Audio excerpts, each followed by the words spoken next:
आइए सुनते हैं श्री दुर्गा सप्तशती का अध्याय पांचवा। उससे पहले अगर आप 4 अध्यायों को नहीं सुने हैं तो मैंने डिस्क्रिप्शन बॉक्स में लिंक दिया हुआ है, आप वहां से जाकर उन 4 अध्यायों को सुन सकते हैं। आइए आरंभ करते हैं दुर्गा सप्तशती का चौथा अध्याय। उससे पहले अगर आप हमारे यूट्यूब चैनल पर माँ ज्ञानदीप पर हैं तो चैनल को सब्सक्राइब करना ना भूलें। महर्षि मेघा कहते हैं, पूर्व काल में शुंभ निशुंभ नामक असुरों ने अपने बल के अहंकार से इंद्र का त्रिलोकी का राज्य और यज्ञों के अंश को छीन लिए और वह दोनों इसी प्रकार सूर्य, धर्मराज, वरुण के अधिकार भी अपने वश में करके उनका उपयोग करने लगे। वायु और अग्नि का कार्य भी वही संभालने लगे। इसके पश्चात उन्होंने जिन देवताओं का राज्य हड़पा था उनको अपने अपने स्थान से निकाल दिया। इस तरह से अधिकार छीने हुए दैत्यों तथा दैत्यों द्वारा निकाले हुए देवता अपराजिता देवी का स्मरण करने लगे कि देवी ने हमको वर दिया था कि मैं तुम्हारी संपूर्ण विपत्तियों को नष्ट कर तुम्हारी रक्षा करूंगी।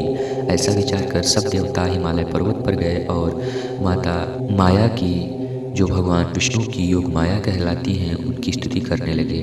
देवताओं ने कहा, देवी को नमस्कार है, शिव को नमस्कार है, प्रकृति और भद्रा को नमस्कार है। हम लोग रौद्र, नित्या और गौरी को नमस्कार करते हैं। ज्योत्सनामयी, चंद्र रूपिणी व शुक्र रूपा देवी को निरंतर नमस्कार है। शरणागतों का कल्याण करने वाली वृद्धि और सिद्धि रूपा देवी को हम बार बार नमस्कार करते हैं। और नैऋति राजाओं की लक्ष्मी तथा शर्वाणी को बारंबार प्रणाम है। दुर्गा, दुर्ग स्थलों को पार करने वाली दुर्गपारा को, सारा सर्वकारिणी कृष्ण और धूम्र देवी को सदैव बारंबार नमस्कार है। अत्यंत सौम्य तथा सरल स्वभाव वाली को हम बारंबार प्रणाम करते हैं। जगत की आधारभूत कृति देवी को बारंबार प्रणाम है। जिस देवी को प्राणी मात्र विष्णु माया कहते हैं उसको बारंबार प्रणाम है, उसको नमस्कार है, उसको नमस्कार है। जो माता संपूर्ण प्राणियों में चेतना कहलाती हैं उनको कोटि कोटि प्रणाम है। जो देवी संपूर्ण प्राणियों में बुद्धि रूप से स्थित हैं उनको बारंबार नमस्कार है, उनको नमस्कार है। जो देवी सब प्राणियों में निद्रा के रूप में स्थायी रूप से विराजमान है उनको नमस्कार है। जो देवी संपूर्ण प्राणियों में भूख के रूप में विराजमान है उनको बारंबार प्रणाम है, उनको प्रणाम है। जो देवी संपूर्ण प्राणियों में छाया रूप में स्थित हैं उनको नमस्कार है, उनको नमस्कार है। जो देवी सब प्राणियों में शक्ति रूप में स्थित हैं उनको नमस्कार है, नमस्कार है। जो देवी संपूर्ण प्राणियों में तृष्णा रूप से स्थित हैं उनको नमस्कार है। जो देवी सब प्राणियों में शांति रूप में स्थित हैं उनको नमस्कार है। जो देवी सब प्राणियों में जाति रूप में स्थित हैं उनको नमस्कार है। जो देवी सब प्राणियों में लज्जा रूप में स्थित हैं उनको बारंबार प्रणाम है।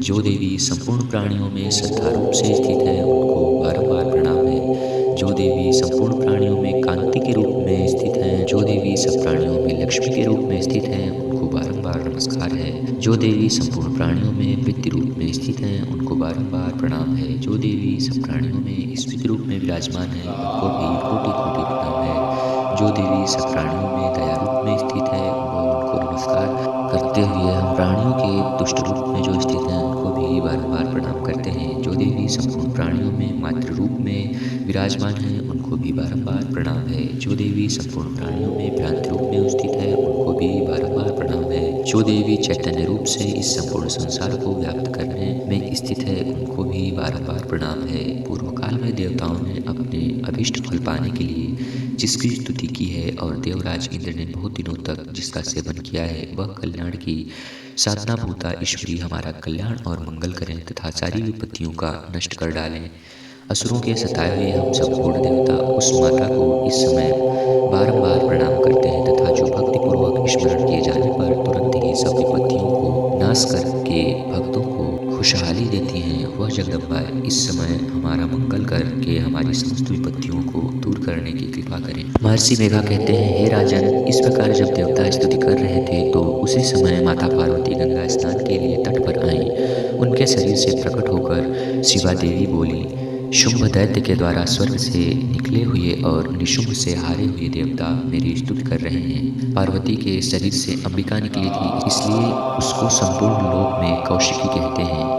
कौशिकी से प्रकट होने के पश्चात माता पार्वती के शरीर का रंग काला हो गया और वह हिमालय पर रहने वाली कालिका देवी के नाम से विख्यात हो गई। शुंभ और निशुंभ के दूत चंडमुंड वहां आए और उन्होंने परम मनोहर रूप वाली माता को देखा। फिर वह शुंभ के पास जाकर बोले, महाराज, एक अत्यंत सुंदर स्त्री हिमालय को प्रकाशित कर रही है। वैसा रंग रूप आज तक हमने किसी स्त्री में नहीं देखा। हे असुराधिपति, आप यह पता लगाएं कि वह कौन है, उसको ग्रहण कर लें। वह स्त्री स्त्रियों में रत्न है। वह अपनी कांति से दसों दिशाओं को प्रकाशित करती हुई है, वहाँ स्थित है, इसलिए आपको उसको देखना उचित है। हे त्रिलोकाधिपति, तीनों लोगों के हाथी, घोड़े और मणि इत्यादि जितने रत्न हैं वह इस आपके घर में शोभायमान है। हाथियों में रत्न रूप ऐरावत हाथी और उच्च श्रवा नामक घोड़ा तो आप इंद्र से ले आए हैं। हंसों द्वारा जुता हुआ विमान जो ब्रह्मा जी के पास था वह भी आपके पास है। महापद्म नामक खजाना आपने कुबेर से छीना है। समुद्र ने आपको सदा के लिए फूलों की किंजलकिनी नामक माला दी है। वरुण का कंचन की वर्षा करने वाला क्षत्र आपके पास है।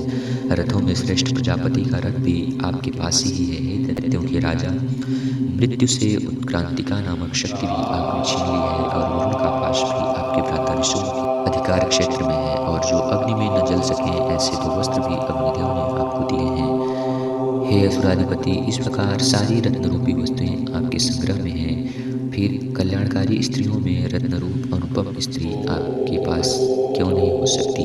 महर्षि मेघा कहते हैं, चंडमुंड का यह वचन सुनकर शुंभ ने विचारा कि सुग्रीव को अपना दूत बनाकर देवी के पास भेजा जाए। प्रथम उसको सब कुछ समझा दिया और कहा कि तुम वहाँ अच्छी तरह से जाना और उसे समझाना कि ऐसा उपाय करना जिससे वह तुरंत प्रसन्न होकर मेरे पास आने को राजी हो जाए। भली प्रकार समझाकर कहना। दूत सुग्रीव पर्वत के उस रमणीय भाग में गया जहाँ देवी निवास करती थी। दूत ने कहा, हे देवी, दैत्यों का राजा शुंभ जो इस समय तीनों लोगों का स्वामी है, मैं उसका दूत हूँ और तुम्हारे पास आया हूँ। संपूर्ण देवता जिसकी आज्ञा एक स्वर से मानते हैं, अब जो कुछ उसने कहला भेजा है उसे सुनो। उसने कहा, इस संपूर्ण त्रिलोकी मेरे वश में है और संपूर्ण यज्ञों के भाग को पृथक पृथक मैं ही लेता हूँ और तीनों लोकों में जितने श्रेष्ठ रत्न हैं वह सब मेरे पास हैं। देवराज इंद्र का वाहन ऐरावत जो मैंने छीन लिया है, उच्च श्रवा जो मेरे पास ही है और क्षीरसागर मंथन से प्रकट हुआ था उसे देवताओं ने मुझे समर्पित कर दिया है। हे सुंदरी, इनके अतिरिक्त और भी जो रत्नभूषण पदार्थ देवताओं के पास थे वह इस समय सब मेरे पास है।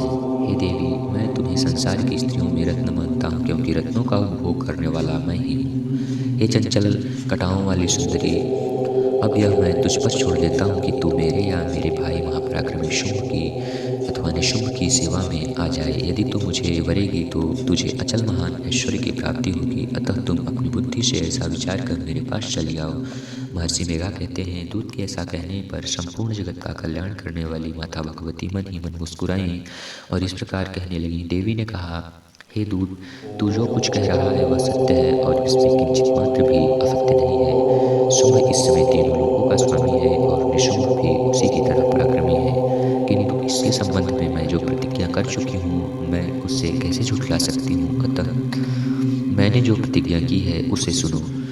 जो मुझे युद्ध में जीत लेगा और मेरे अभिमान को खंडित कर सकेगा तथा बल में मेरे समान होगा वही मेरा स्वामी होगा। इसलिए शुंभ अथवा निशुंभ यहाँ आवे और युद्ध में जीतकर मुझसे विवाह कर लें। इसमें भला देर की क्या आवश्यकता है? दूत ने कहा, हे देवी, तुम अभिमान में भरी हुई हो, मेरे सामने तुम ऐसी बात न करो। इस त्रिलोकी में मुझे तो कोई दिखाई नहीं देता जो कि शुंभ और निशुंभ के सामने ठहर सके। हे देवी, जब अन्य देवताओं में से कोई शुंभ व निशुंभ के समान युद्ध में नहीं हो सकता तो तुम जैसी स्त्री उनके सामने रणभूमि में कैसे ठहर सकेगी? जिन शुंभ अशुंभ आदि असुरों ने इंद्र को भी हरा दिया, तुम अकेली स्त्री उनके सामने कैसे ठहर सकोगी? अतः तुम मेरा कहना मानकर उनके पास चली जाओ, नहीं तो जब तक तुम्हें केश पकड़कर घसीटते हुए ले जाएंगे तो तुम्हारा सब गौरव नष्ट हो जाएगा। इसलिए मेरी बात मानो। देवी ने कहा, जो कुछ तुमने कहा ठीक है। शुंभ और निशुंभ पुरुषार्थी और पराक्रमी है, लेकिन मैं क्या कर सकती हूँ क्योंकि मैं बिना विचारे प्रतिज्ञा कर चुकी हूँ। इसलिए तुम जाओ और मैंने जो कुछ भी कहा यह सब आदर असुर राज से कह दो। इसके पश्चात जो उचित समझे वो करें।